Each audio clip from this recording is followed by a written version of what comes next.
जय हिंद दोस्तों, स्वागत है आप सभी का एग्री कोचिंग बाय विकास सर परिवार में। आज की क्लास के अंदर दोस्तों फसल पद्धति और फसल प्रणाली के बारे में पढ़ेंगे, जो कि यहाँ से वन लाइनर में प्रश्न पूछे जाते हैं। तो चलिए शुरू करते हैं अपने फर्स्ट पॉइंट से। फर्स्ट पॉइंट हमारा कह रहा है मिश्रित खेती क्या होती है। तो आपको बताना है मिक्स्ड फार्मिंग क्या होता है। इसकी परिभाषा देकर पूछा जाता है दोस्तों एग्जामों में। तो यह एक निश्चित फार्म पर फसलें उगाने के साथ साथ कृषि के दो या दो से अधिक उपक्रम जैसे पशुपालन, मुर्गी पालन, मछली पालन, मधुमक्खी पालन करना ही मिश्रित खेती कहलाता है। दूसरा पॉइंट हमारा फसल पद्धति, जिसको हम क्रॉपिंग पैटर्न के नाम से जानते हैं। तो क्रॉपिंग पैटर्न क्या होता है दोस्तों, इसको देखेंगे। क्रॉपिंग पैटर्न किसे कहते हैं, तो किसी निश्चित क्षेत्र में निश्चित समय में बोई गई विभिन्न फसलों के क्षेत्रफल का अनुपात होता है। दूसरा पॉइंट देखेंगे, फसलों के वार्षिक क्रम स्थान के प्रबंधन खाली क्षेत्र फसल पद्धति कहलाता है। तीसरा पॉइंट देखेंगे दोस्तों फसल प्रणाली यानी कि क्रॉपिंग सिस्टम। क्रॉपिंग सिस्टम क्या होता है, इसको देख लेते हैं। क्रॉपिंग सिस्टम दोस्तों फसल पद्धति का फार्म पर उपलब्ध संसाधनों तकनीक के साथ संबंध फसल प्रणाली कहलाता है। भारत की मुख्य फसल प्रणाली जो है वो धान और गेहूं है। एग्जाम में बहुत बार पूछा गया है, इस पॉइंट को याद रखेंगे। फिर देखेंगे मोनोकल्चर। मोनोकल्चर क्या होता है, किसी स्थान पर लगातार एक ही फसल उगाना मोनोकल्चर कहलाता है, जैसे धान धान धान, ये उदाहरण हो गया। इसके बाद देखेंगे मोनोक्रॉपिंग यानी देखेंगे एकल फसल। एकल फसल क्या होता है, एक निश्चित खेत में एक वर्ष में केवल एक फसल उगाना ही क्या कहलाता है, एकल फसल कहलाता है। मल्टी क्रॉपिंग क्या होता है, बहु फसलें। एक निश्चित खेत में दो या दो से अधिक फसलें बोना बहु फसलों का उदाहरण है। ये दो प्रकार की होती है, एक मिश्रित फसल, दूसरी अंतरा फसलें, जिसको इंट्रा क्रॉपिंग और मिक्स्ड क्रॉपिंग के नाम से जानते हैं। तो इन दोनों को देख लेते हैं। यहाँ देखेंगे मिश्रित जो फसल है दोस्तों, बिना निर्धारित पंक्ति के बीजों को मिलाकर दो या दो से अधिक फसलें एक साथ उगाना मिश्रित फसल कहलाती है। दूसरा पॉइंट देखेंगे अंतरा फसलें यानी इंट्रा क्रॉपिंग।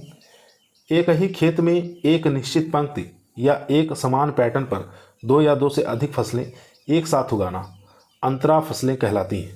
जैसे गेहूं के साथ सरसों, यानी 9 लाइन गेहूं की हो जाएगी और 1 लाइन उसमें सरसों का।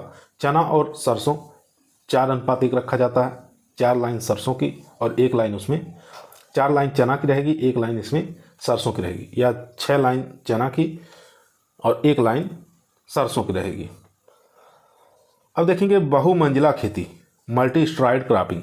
बहुमंजिला खेती क्या होती है दोस्तों, अलग अलग ऊंचाई की फसलों को एक साथ बोना ही हमारा बहुमंजिला खेती कहलाता है, मल्टी स्ट्राइड क्रॉपिंग कहलाता है। चलिए इसको उदाहरण देख लेते हैं। उदाहरण दोस्तों आपके स्क्रीन पर आ चुका है। उदाहरण कह रहा है केरल में प्रति व्यक्ति भूमि जोत का आकार कम होने से वहाँ एक ही खेत में एक समय में अलग अलग ऊंचाई की फसलों को जैसे काली मिर्च, अदरक, केला, नारियल को एक साथ ऊंचाई पर बढ़ते क्रम में बोते हैं, जिसको हम बहुमंजिला खेती कहा जाता है। फसल चक्र आप देखेंगे क्रॉप रोटेशन।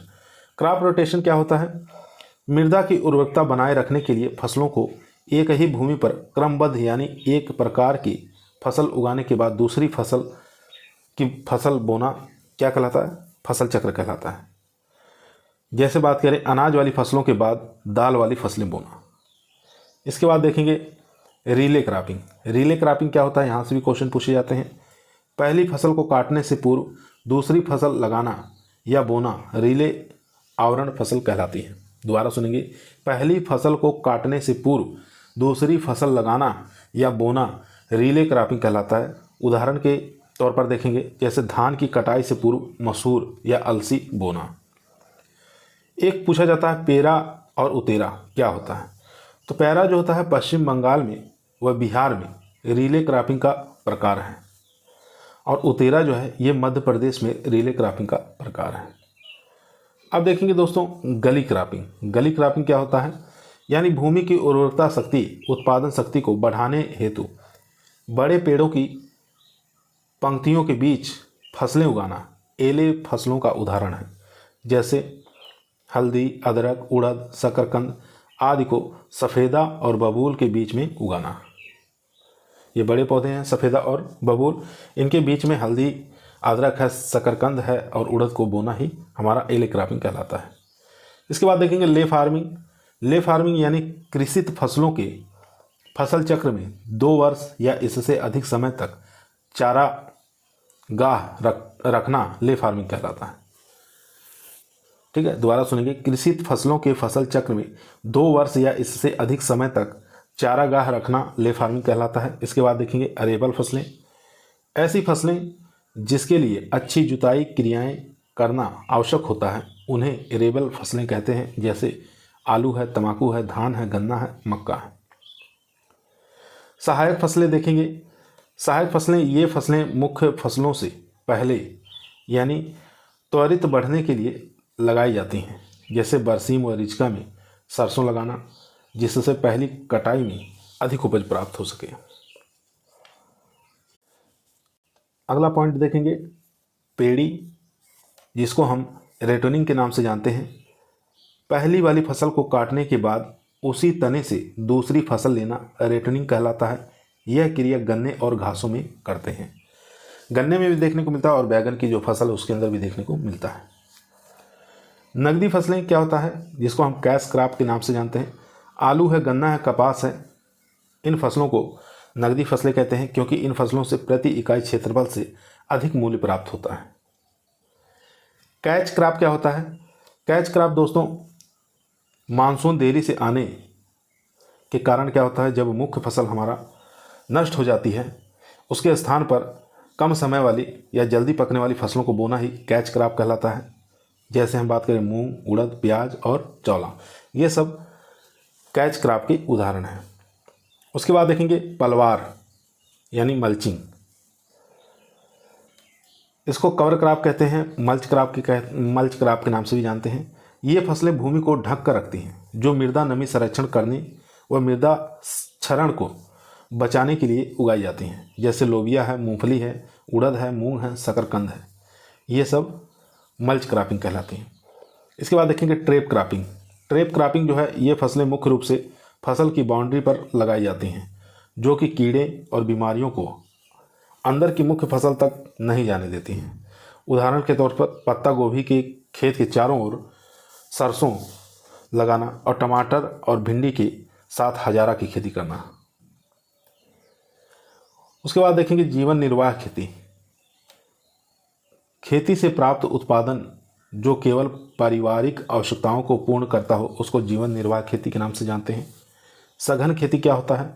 प्रति इकाई भूमि पर अधिक मात्रा में खाद पानी देकर तकनीकी का उपयोग कर अधिक उत्पादन लेना ही सघन खेती कहलाता है।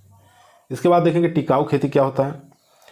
यहाँ से भी पूछा जाता है एग्जाम में क्वेश्चन। इस प्रकार की कृषि में कम लागत वाले आदानों का प्रयोग किया जाता है। दूसरा पॉइंट देखेंगे एवं रासायनिक उर्वरक जैसे पीड़कनाशी का प्रयोग सीमित किया जाता है। तीसरा पॉइंट देखेंगे, इसमें क्या होता है, भूमि की उर्वरता क्षमता काफ़ी समय तक बनी रहती है और इसे प्राकृतिक खेती या पारिस्थितिकी खेती भी कहा जाता है। अगला जो हमारा पॉइंट है दोस्तों, वो झूम खेती यानी शिफ्टिंग कल्टीवेशन के नाम से इसको जानते हैं। झूम खेती क्या होता है, शिफ्टिंग खेती क्या होता है, इसको देखते हैं। वनों को काटकर या जलाकर एक ही फसल यानी धान 2 या 3 साल तक उगाना, उसको कहते हैं शिफ्टिंग कल्टीवेशन या झूम खेती। यह खेती भारत के पूर्वोत्तर राज्यों में की जाती है।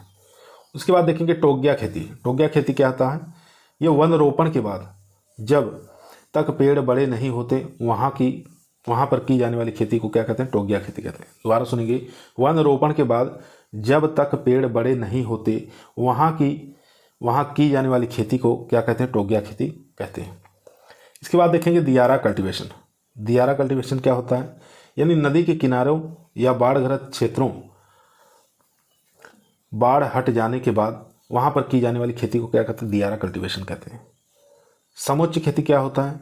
पहाड़ी क्षेत्रों में ढलान के विपरीत दिशा में की जाने वाली खेती को समोच्च खेती कहते हैं।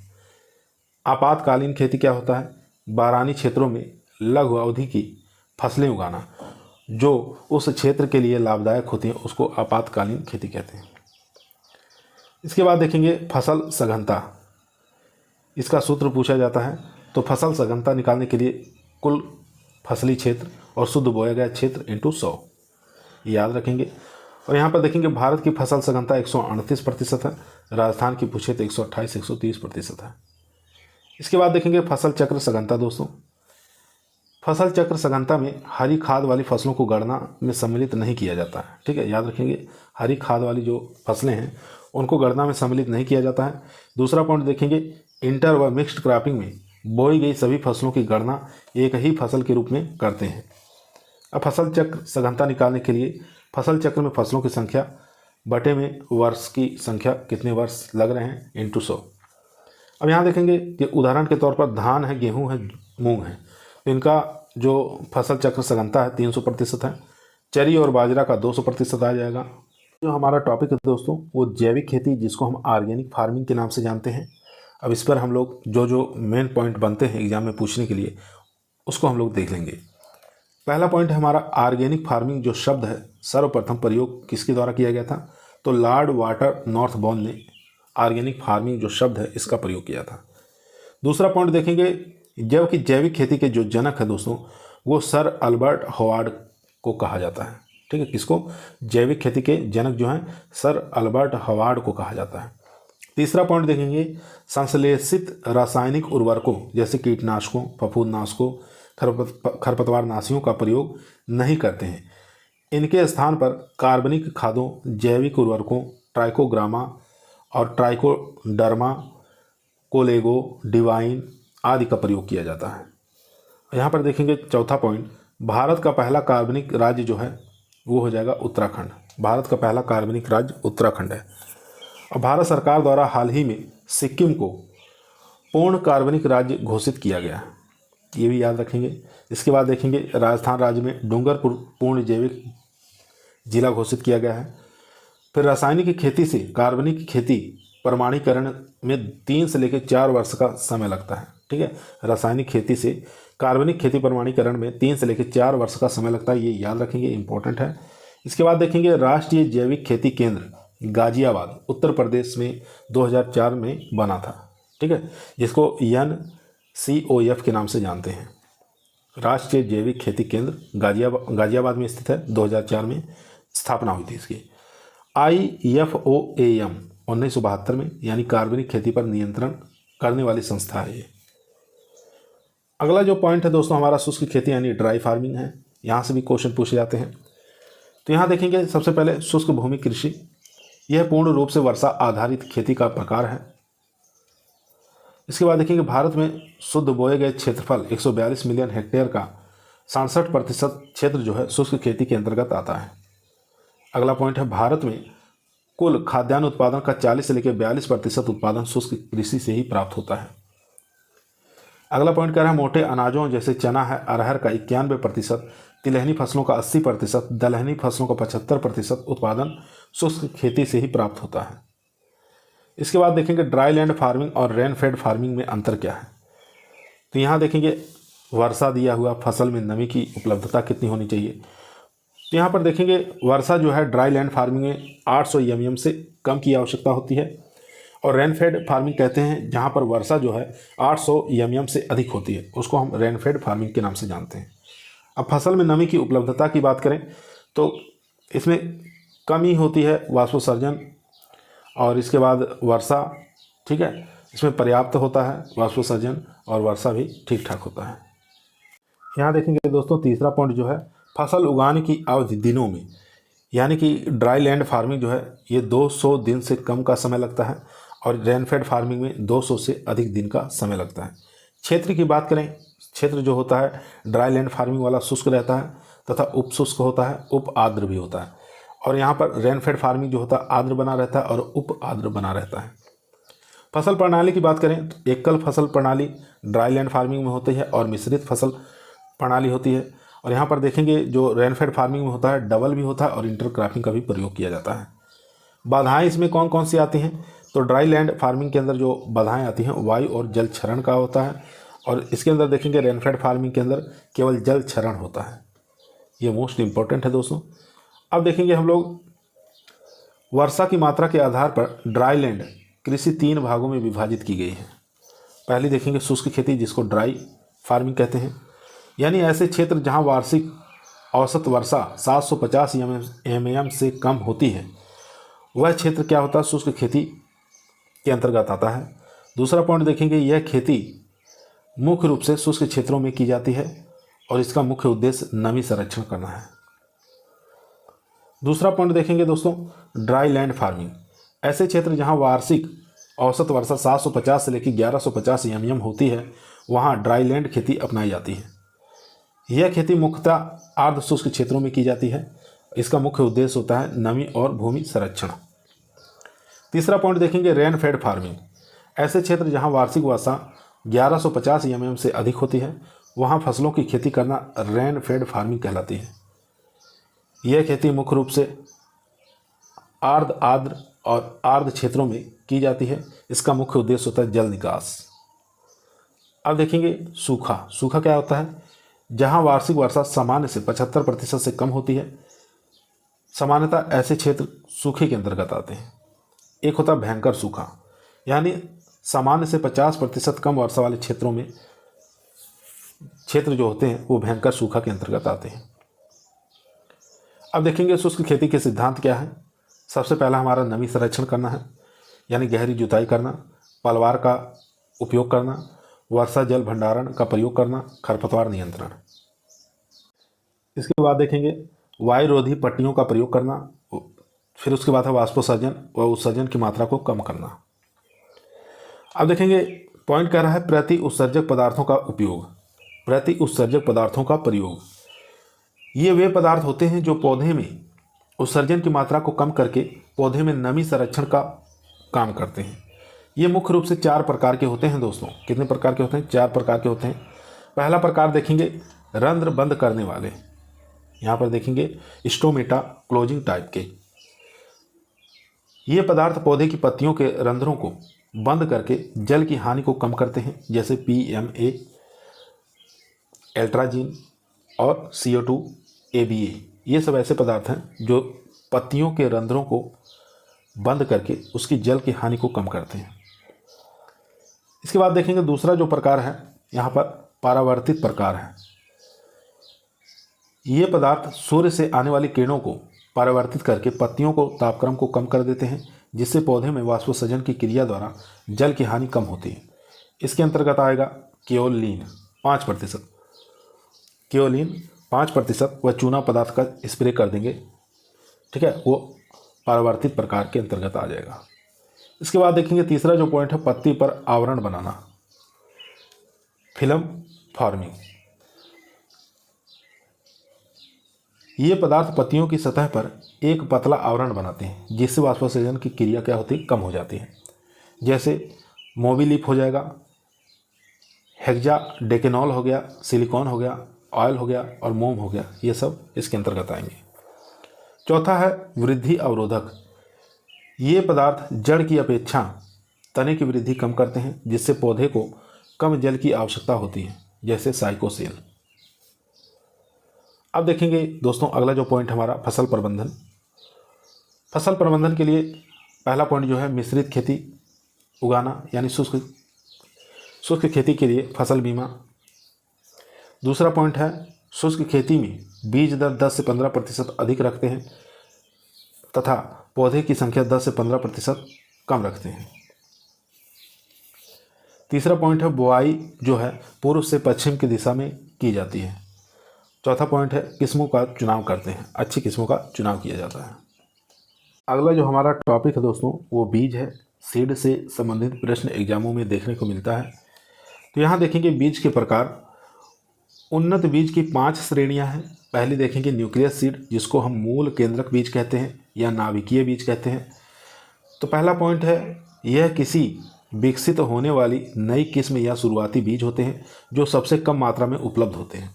दूसरा पॉइंट, इस वर्ग के बीजों में सर्वाधिक आनुवांशिकीय शुद्धता यानी 100% पाई जाती है।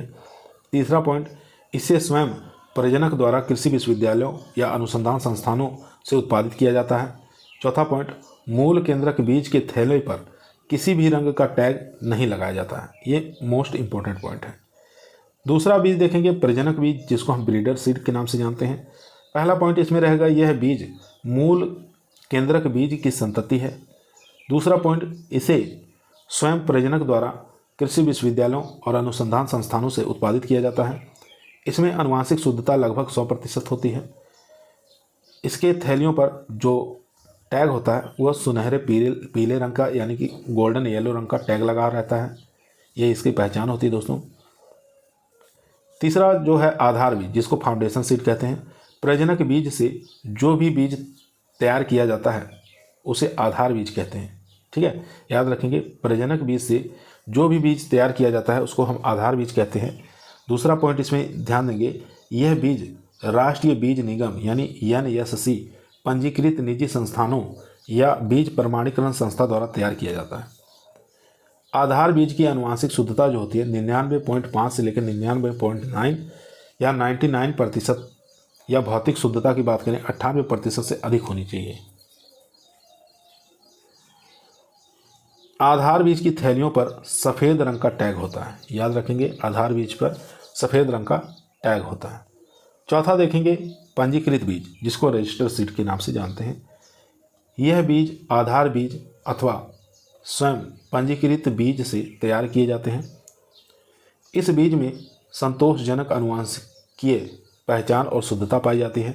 तीसरा पॉइंट देखेंगे, भारत में सामान्यतः पंजीकृत बीज का उत्पादन नहीं किया जाता तथा यह आधार बीज से सीधा ही प्रमाणित बीज तैयार किया जाता है। चौथा पॉइंट देखेंगे, पंजीकृत बीज की थैलियों पर बैंगनी अथवा नारंगी रंग का टैग लगा रहता है। पांचवा पॉइंट आपकी स्क्रीन पर आ चुका है, जिसको हम सर्टिफाइड सीड के नाम से जानते हैं, प्रमाणित बीज कहा जाता है। इसमें पहला पॉइंट है, यह बीज सामान्यतः आधार बीज से तैयार किया जाता है। दूसरा पॉइंट है, यह बीज किसानों को व्यापारिक फसल उत्पादन हेतु सर्वाधिक वितरित किया जाता है। तीसरा पॉइंट है, इसका उत्पादन स्वयं प्रमाणीकरण संस्था या उसकी देखरेख में किया जाता है। सरकारी बीज निगम, बीज प्रमाणीकरण संस्था, स्वयं किसानों द्वारा प्रमाणित बीज तैयार किया जाता है। चौथा पॉइंट देखेंगे, प्रमाणित बीज की थैलियों पर नीले रंग का टैग लगा रहता है। पांचवा पॉइंट देखेंगे, इसमें आनुवंशिकीय शुद्धता और भौतिक शुद्धता 98% से अधिक होती है। अब यहाँ पर देखेंगे दोस्तों, बीज की जीवन क्षमता परीक्षण, सीड वायबिलिटी टेस्ट। यहाँ से भी क्वेश्चन पूछा जाता है। सबसे पहले देखेंगे टेट्राजोलियम परीक्षण। पहला पॉइंट है, 235 टेट्राजोलियम क्लोराइड या ब्रोमाइड नामक रसायन के 1% घोल में बीजों को डुबोते हैं, जिससे जीवित बीजों का रंग जो है लाल या गुलाबी हो जाता है। दूसरा पॉइंट, इस परीक्षण को जैविक टेस्ट या बायोलॉजिकल टेस्ट भी कहते हैं। तीसरा पॉइंट, इसमें जीवित बीज का रंग जो है लाल अथवा गुलाबी हो जाता है। दूसरा पॉइंट देखेंगे पोटेशियम परमैंगनेट विधि या KMNO4 टेस्ट कहा जाता है। यह बीजों की जीवन क्षमता ज्ञात करने की गुणवत्ता युक्त विधि है। दूसरा पॉइंट, इस विधि में बीजों को KMNO4 में घोल में डाला जाता है, जिससे घोल शोषित करने के बाद मृत बीज का जो रंग है वो बदल जाता है। तीसरा है अन्य परीक्षण, जैसे इसके साथ साथ और भी परीक्षण प्रयोग में लिए जा सकते हैं, ग्रोडेक्स परीक्षण और इंडिगो कार्माइन विधि। ठीक है, ये दोनों विधि का भी प्रयोग हम इसमें कर सकते हैं।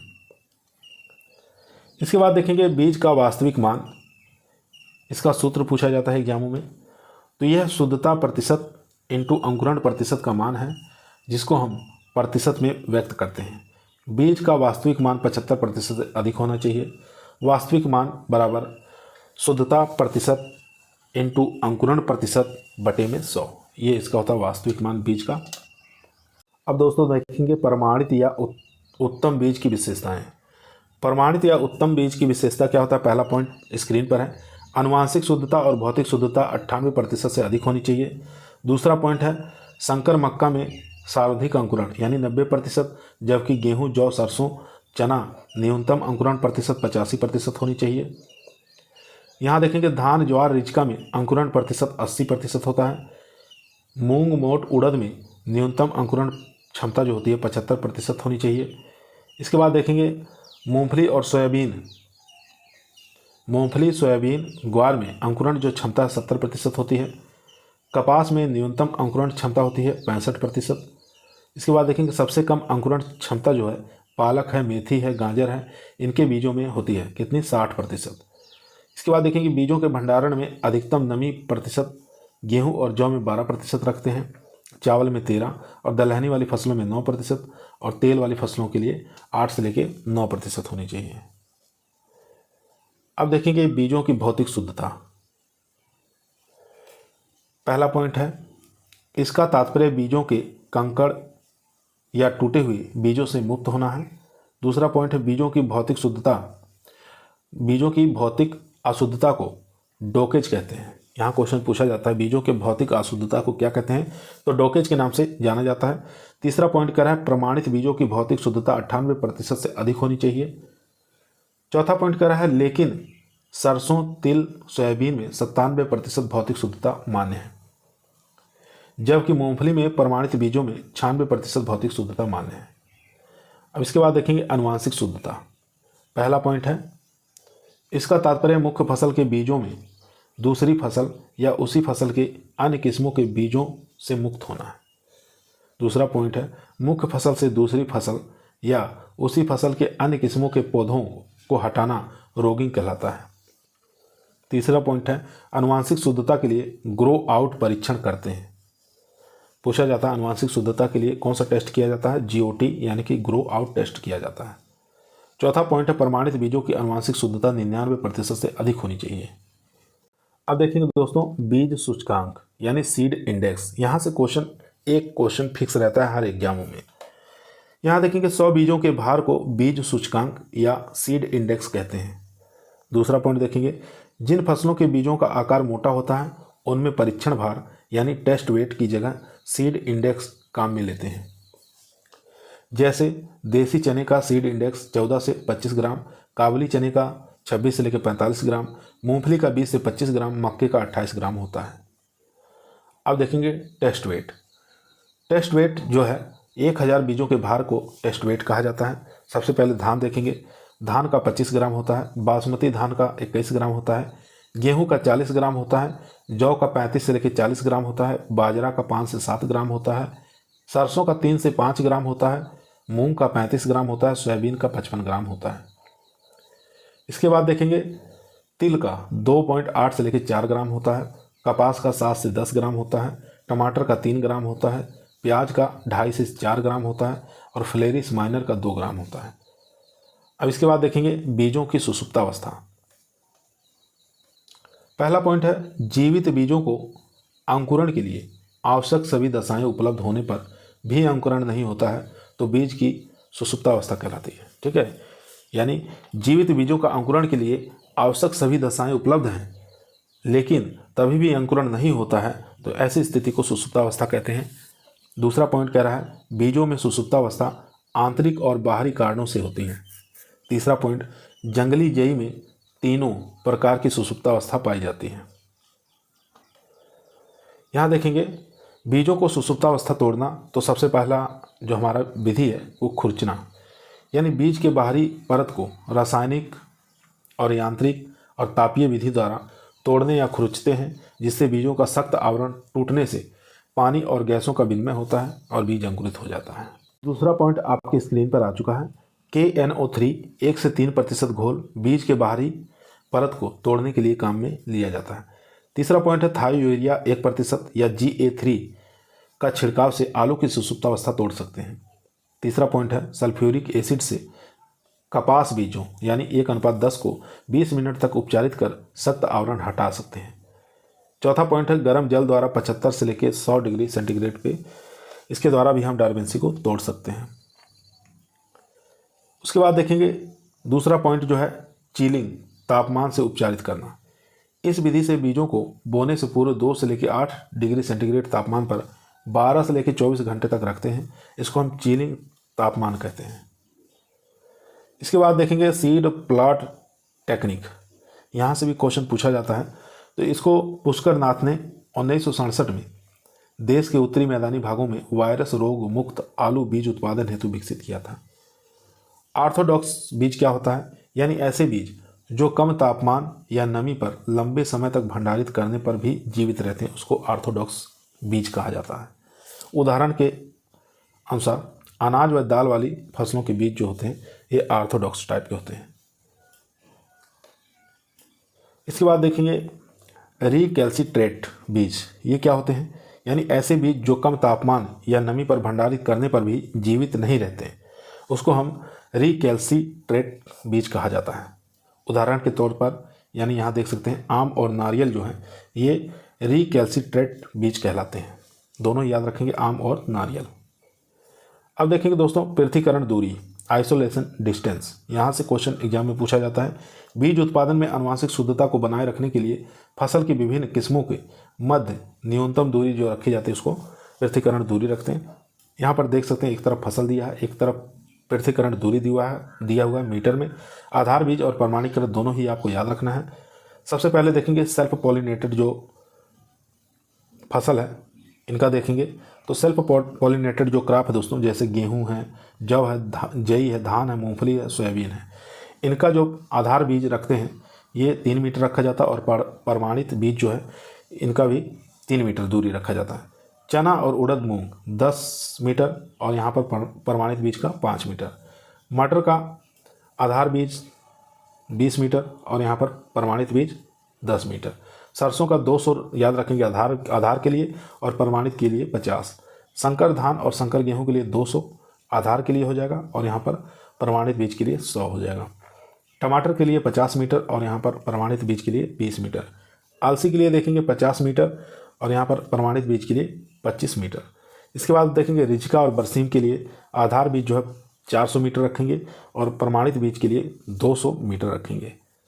और इसके बाद देखेंगे परपरागित फसलें। परपरागित फसल में हमारी मक्का है, संकुल और संकर दोनों के लिए जो रखेंगे आधार बीज डिस्टेंस 400 मीटर और यहाँ पर देखेंगे प्रमाणित के लिए 200 मीटर। इसके बाद दोस्तों देखेंगे संकर मक्का। संकर मक्का के लिए रखेंगे 1000, उसके बाद रखेंगे जो है प्रमाणित के लिए 200 मीटर। उसके बाद देखेंगे मूली है, गोभी है, सलजम है, इसके लिए आधार बीज रखेंगे 1600 मीटर और प्रमाणित बीज लिखेंगे 1000 मीटर। सूरजमुखी और कुसुम के लिए आधार बीज की दूरी जो है 400 मीटर रखेंगे और यहाँ पर प्रमाणित बीज के लिए 200 मीटर। भिंडी के लिए 400 मीटर और यहाँ पर प्रमाणित बीज के लिए 200 मीटर। बैगन के लिए आधार बीज की डिस्टेंस 200 मीटर और यहाँ पर देखेंगे प्रमाणित बीज के लिए 100 मीटर। गाजर के लिए 1000 मीटर और यहाँ पर प्रमाणित बीज के लिए 800 मीटर।